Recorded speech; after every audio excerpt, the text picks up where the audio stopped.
ہم عربوں سے بات ہو رہی ہے نا، تو سب سے قریب جو چیز ہے پہلے اللہ اس کو ذکر کرتا ہے۔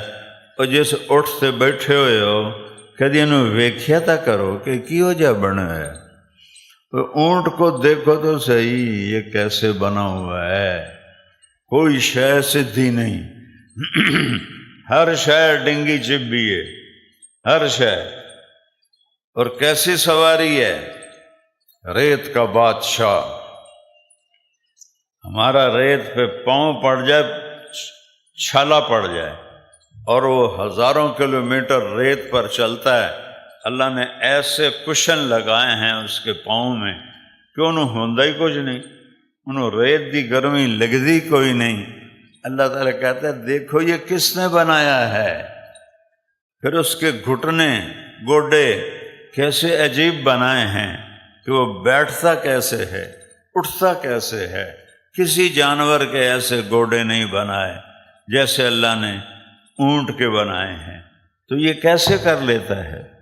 1000 لیٹر پانی اپنے اندر جمع کر لیتا ہے، اور پیاسا 10 دن 12 دن چلتا رہتا ہے، انہوں پانی دی لوڑ ہی نہیں پندی، وچوں ہی پانی پیندا رہ جاندا ہے۔ یہ اس کو کس نے بنایا ہے؟ سارے انسانوں کی، جانوروں کی آنکھوں کے اوپر بالوں کے 2 یہ تار ہیں 2، اور اونٹ واحد جانور ہے جس کے 4 لکیریں، 2 اوپر 2 نیچے، ساڑی ایک ہیٹھاں ایک اتے، اور اونٹ کی 2 اوپر 2 نیچے۔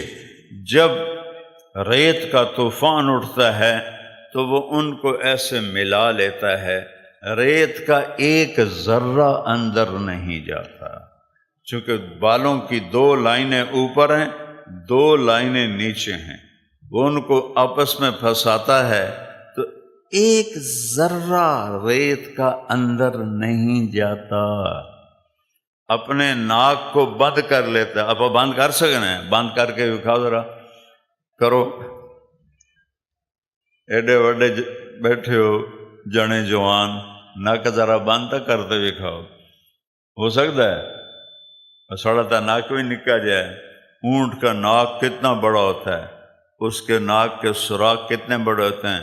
جب ریت کا طوفان آتا ہے وہ یوں کرتا ہے اور سارا ناک بند ہو جاتا ہے، فل بند ہو جاتا ہے، اس میں ریت کا ایک ذرہ نہیں جاتا۔ افلا ينظرون الى الابل کیف خلقت، اس ظالموں ویکھو تو صحیح توڑے رب نے اٹھ نو بنایا کیویں۔ سبحان اللہ۔ اے جڑی کوہان ہے، جڑی اتنے کوہان جڑی ہوندی، یہ چربی ہے۔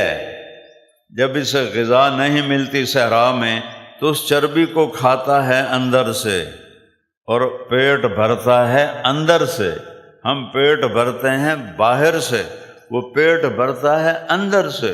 اتنی موٹی کوہان اس کے کمر کے اوپر ہوتی ہے۔ یہ بیکار نہیں ہے، اس سب میں چربی ہے۔ اور جب صحرا میں چلتا ہے اور گھاس کوئی نہیں، پانی کوئی نہیں، درخت کوئی نہیں، تو اس چربی سے اپنا پیٹ بھرتا ہے، پانی کی تھیلیوں سے پیاس بجھاتا ہے۔ پھر اس کے ہونٹ اللہ نے سارے جانوروں سے الگ بنائے ہیں۔ سارے جانوروں کے جو ہونٹ ہیں وہ نرم ہیں، وہ کانٹے دار چیز نہیں کھا سکتے۔ اونٹ آرام نال سارے ککر دے کنڈے کھا جاندہ ہے، چونکہ اس کے یہ ہونٹ پتھر کی طرح ہوتے ہیں، تو وہ کھاتا ہے تو اسے وہ جو کانٹے ہیں وہ چبھتے نہیں، آرام سے اس کے اندر چلے جاتے ہیں۔ سبحان الذی خلق الازواج كلها مما تنبت الارض ومن انفسهم ومما لا يعلمون۔ پاک ذات ہے جس نے نقشے بنا دیے کائنات کے۔ افلا ينظرون الى الابل كيف خلقت، دیکھو اس اونٹ کو جس کے اوپر بیٹھے ہوئے۔ وَإِلَى السَّمَاءِ كَيْفَ رُفِعَتْ، پھر صحرا میں رہتے تھے نا، پہلے جب بجلی نہیں ہوتی تھی تو آسمان نظر آتا تھا، ہم گاؤں میں جب تھے تو چھوٹے چھوٹے تو اتنا خوبصورت آسمان اور اس میں ستارے، تو اللہ تعالیٰ کہتا ہے وَإِلَى السَّمَاءِ كَيْفَ رُفِعَتْ، آسمان کو دیکھو بلند کس نے کیا، وَالسَّمَاءَ